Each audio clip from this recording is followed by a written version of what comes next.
Chers amis, Shabbat Shalom et Chag Sameach, Gut Yom Tov, puisque après ce Shabbat, nous allons vivre Matan Torah, le don de la Torah, par cette magnifique fête de Shavuot. Et je voudrais parler, effectivement, concentrer mon propos sur cette fête de Shavuot, troisième des fêtes de pèlerinage, des Shalosh Regalim, la fête de Shavuot, qui est consacrée à cet événement incroyable, extraordinaire, qu'est le Matan Torah, le don de la Torah au peuple juif. La fête de Shavuot est peut-être la seule fête dans la Torah pour laquelle aucune date n'est indiquée. À propos de Rosh Hashanah, on parle du premier jour du septième mois, puisque les mois sont comptés dans la Torah à partir de la sortie d'Égypte, donc du mois de Nissan, qui pour le 10e jour du septième mois, Pessah c'est le 15e jour du premier mois, etc. Alors que Shavuot, on nous dit simplement de compter à partir du lendemain de Pessah, 49 jours. À l'issue de ces 49 jours, cette semaine, eh bien, nous fêterons le 50e jour, qui ne se compte pas, lui, nous fêterons la fête de Shavuot. Un mot sur ce conte, qui est le conte de l'Homère. Le conte de l'Homère lie de façon forte la fête de Pessah à la fête de Shavuot. En effet, ces deux fêtes ont ceci en commun, c'est qu'elles participent du même processus de libération. Pessah, c'est la libération physique du peuple juif. Le peuple juif sort de son esclavage, de ses 210 ans d'exil, puis il marche dans le désert et est libéré définitivement de ses maîtres égyptiens au moment du passage de la mer Rouge. Et puis, 49 jours après la sortie d'Égypte, le 50e jour, c'est la libération spirituelle. Le peuple juif reçoit la Torah et cela constitue la quatrième étape. D'ailleurs, au cours du Seder, nous avons vécu ces quatre étapes. Les quatre coupes du Seder représentent la première, la fin de l'esclavage. Sous le coup des plaies, les Égyptiens ne sont plus capables de faire travailler les Juifs. La deuxième coupe, rappelle la sortie d'Égypte elle-même, le matin du 15 Nissan. La troisième coupe rappelle le passage de la mer Rouge. Et la quatrième coupe, c'est pour Matan Torah, c'est pour le don de la loi, la fête de Shavuot, qui donc est liée, il y a une sorte de prolongement naturel de Shavuot par rapport à Pessah. Alors, la question qui se pose, mais si effectivement Shavuot constitue la quatrième étape de la liberté, la quatrième étape de libération, peut-on véritablement considérer cela comme une étape de libération? Bien au contraire, on va recevoir une loi difficile, contraignante, qui va restreindre nos libertés, le Shabbat, la cacheroute, tout cela nous limite, les mariages interdits. Donc, il y a une sorte de liberté qui est réduite. Alors, peut-on parler de quatrième étape de la liberté dès lors que la loi vient et s'impose au peuple d'Israël? Alors, pour bien comprendre cela, il faut savoir c'est quoi, comprendre ce qu'est la notion de liberté. Les gens pensent que être libre, c'est pouvoir décider soi-même, faire ce que l'on veut de sa propre vie. En réalité, il n'en est rien. La liberté absolue n'existe pas. Chacun et chacune est conditionné par son éducation, par les événements de son enfance, par la société, par les pressions sociales qui s'exercent autour d'elle, par ses croyances, par ses superstitions, etc., etc. Donc d'emblée, la limite je dirais la liberté de l'homme est déjà limitée. Elle est également limitée par le fait que simplement on doit pouvoir vivre en société. Tout le monde connaît cet adage, la liberté de chacun s'arrête là où commence celle des autres. En effet, la loi est là pour organiser la société de façon à ce que les hommes ne se détruisent pas les uns les autres, ne se mangent pas les uns les autres. Et donc, effectivement, pour que mon voisin, mon prochain puisse exister, il faut pouvoir restreindre ma liberté. Cette liberté aussi, elle est restreinte lorsque l'on décide de partager sa vie, au moment de son mariage, dans la vie de couple, etc., etc. Et puis, et puis, il y a également une autre dimension de la liberté qu'on oublie souvent. Prenons l'exemple d'un individu qui se perd dans la forêt et devant lui, il a deux chemins. Il ne sait lequel prendre. Évidemment, il a la liberté de choisir le chemin de gauche ou le chemin de droite. Il en est tout à fait libre. Sauf que il ne sait pas lequel choisir, il ne sait pas où mènent ces deux chemins. Peut-on vraiment parler de liberté dans l'ignorance de l'aboutissement de ces chemins?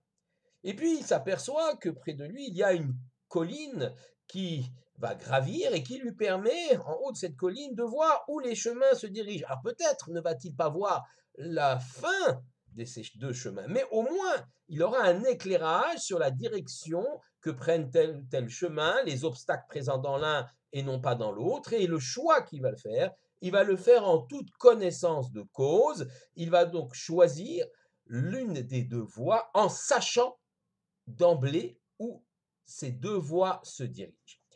Alors évidemment, cette vision des choses est tout à fait comparable à l'acquisition de la connaissance. Si l'on dit que la Torah, eh bien, n'est pas seulement un code de loi ou un livre d'histoire, mais véritablement le mode d'emploi du monde.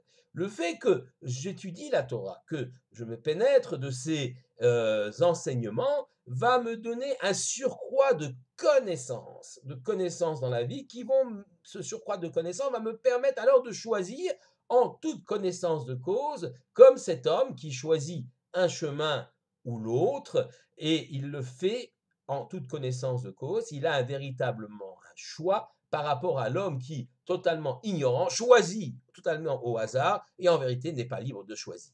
La Torah nous permet donc d'acquérir une perception et une connaissance du monde qui nous permet alors, au moment des choix de vie que nous devons faire, de le faire en plus grande liberté, avec un choix qui est véritablement éclairé.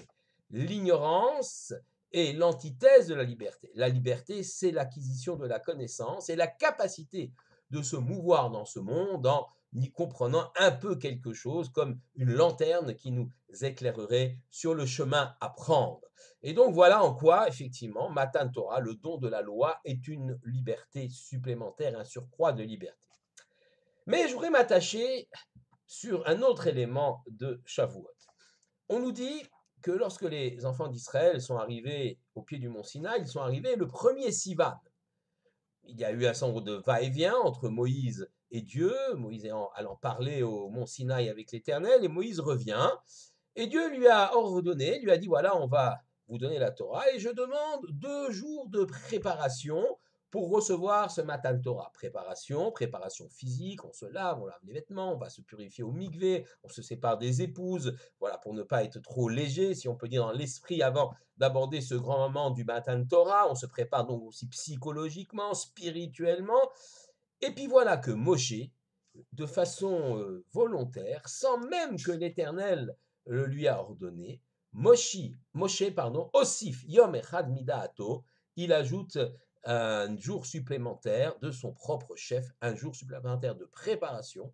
Au lieu d'avoir 2 jours de préparation, nous aurons alors 3 jours de préparation, ce qu'on appelle les Shloshet Yemei Hagbala, les 3 jours de séparation des épouses et de plein d'autres choses, donc 3 jours de préparation, qui auront lieu alors le 3, le 4 et le 5 Sivan, si on admet que la Torah a été donnée le 6 Sivan, parce que là aussi il y a une discussion, certains disent que la Torah a été donnée le 7 Sivan, mais bon, restons assez simples, d'après ceux qui disent que la Torah a été donnée le 6 Sivan, les 3 jours de préparation sont le 3, le 4 et le 5 Sivan.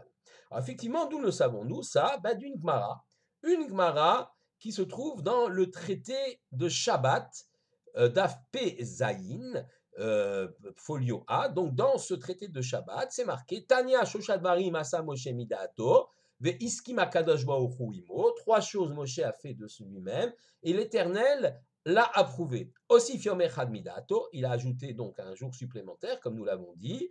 Ou Piresh Minaïcha, il a également demandé qu'on se sépare des épouses durant ces 3 jours de préparation. Et enfin, troisième point, Shavar et Taluchot, il a brisé donc les tables de la loi. Puis l'Agmara poursuit comment, par un raisonnement de Kal Vachomer, a fortiori, Moshe a considéré qu'il fallait ajouter un jour supplémentaire. Alors, je ne vais pas commenter la totalité de ce passage du Talmud, mais expliquons d'abord le moment où Moshe a brisé les tables de la loi. Pourquoi l'a-t-il fait? Pourquoi a-t-il pris cette initiative? Eh bien, lorsqu'il revient du mont Sinaï, il a les 2 tables de la loi dans ses bras, il est écrit dessus Anochi Hashem Elokecha, je suis ton Dieu, Lo yeh lecha Elohim acherim, tu n'auras pas d'autre Dieu que moi. Et voilà que les enfants d'Israël, de façon, j'allais dire, avec insolence, servent un autre Dieu, un Dieu d'or, le veau d'or. Donc Moshe brise l'étape de la loi afin d'exonérer le peuple d'Israël de toute sentence. Il n'y a pas plus de loi, il n'y a pas de condamnation possible. Si la loi disparaît, il n'y a pas de condamnation possible. C'est ainsi que Moshe pense sauver les béné Israël et Dieu va approuver cela parce qu'il y a une forme de compassion, une forme de responsabilité aussi de Moshe qui veut défendre son peuple coûte que coûte, même s'il a fauté. Mais revenons sur ce jour supplémentaire que Moshe a ajouté. On peut se poser la question, et le Rav Chaim Friedlander, dans son ouvrage Siftei Chaim, se pose lui-même la question et se dit que cet ajout d'un jour supplémentaire est totalement audacieux. Audacieux, pas grand-chose, ajouter un jour supplémentaire, ils avaient besoin d'un jour supplémentaire de préparation. Moshe ajoute. Non, c'est tout à fait audacieux parce que, au moment de la création, il y a eu un tnaï, il y a une condition qui a été posée dans cette création. La création du monde va être en suspens, le monde va être en suspens jusqu'au jour où les Juifs vont accepter la Torah. D'ailleurs, s'ils ne l'acceptent pas, le monde retournera au chaos. Et c'est le sens d'ailleurs du Midrash, qu'on explique ainsi, Kafa alem ar kegigit, donc Dieu a pris la montagne et les a retournés comme un couvercle de marmite prêt à écraser les enfants d'Israël. Il leur a dit, si vous acceptez la Torah, c'est bien, et sinon, ceci sera votre tombeau. Et les sages posent la question, mais pourquoi fallait-il menacer les enfants d'Israël pour les forcer à accepter la Torah? En vérité, il venait de dire, avant Matan Torah, Nas et Venishma, nous ferons et nous comprendrons. Donc une façon extraordinaire de montrer sa confiance en Dieu et d'accepter la loi qui nous offre, la loi qui nous donne. Pourquoi alors les menacer? Réponse, il ne s'agit pas ici de forcer les Bnei Israël à accepter la Torah, mais il s'agit de leur montrer de façon très pédagogique, de façon claire, que s'ils ne l'avaient pas accepté, effectivement, le monde serait retourné au chaos. Il y a donc il y a donc une condition suspensive dans la création qui est attachée au fait, suspendu au fait que les enfants d'Israël acceptent ou non la Torah. Et voilà que Moshe, c'était prévu pour le 5 Sivan, que Moshe lui repousse là. Quoi, toute la création du monde devra attendre encore 24 heures supplémentaires pour être fixée sur son sort, simplement parce que Moshe l'a compris comme cela, il a voulu ajouter un jour, il a considéré que les Bnei Israël n'étaient pas suffisamment prêts, qu'il fallait ajouter un jour supplémentaire. Mieux que ça, l'Éternel va approuver cet état de fait.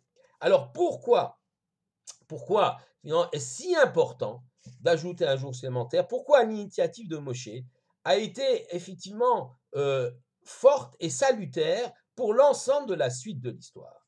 La réponse que rapporte le Rav Friedlander, il nous explique Beosafat yom echad midaato shel Moshe, par le fait que Moshe a ajouté un jour supplémentaire, Ushrashbo, Kohar de Rabanan chez Be'alpe, la Torah, pardon, chez Be'alpe. C'est enraciné la force des Chachamim pour la Torah chez Be'alpe.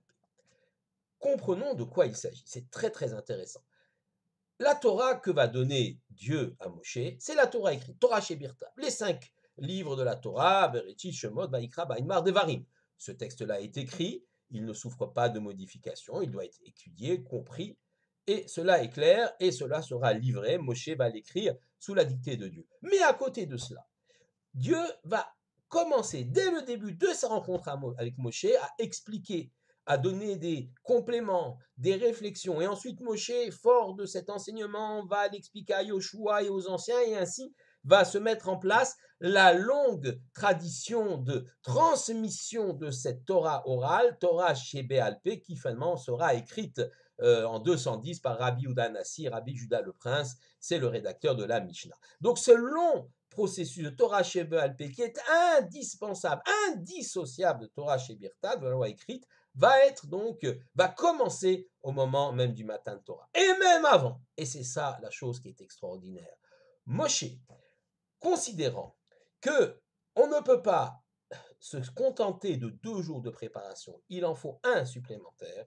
va introduire pour la première fois, avant même que la Torah écrite soit donnée, la force qu'auront, qu'à lui-même, mais qu'auront tous les chachamim, tous les rabbanim dans toutes les générations jusqu'à la fin des temps, d'innover, de faire ce qu'on appelle des chidushim, de créer, de façon inspirée bien sûr par Dieu toujours, mais de créer ce qu'on appelle Torah Shebéal Peh, la loi orale, qui est le fondement même de l'existence du peuple juif, qui garantit son identité et sa nature.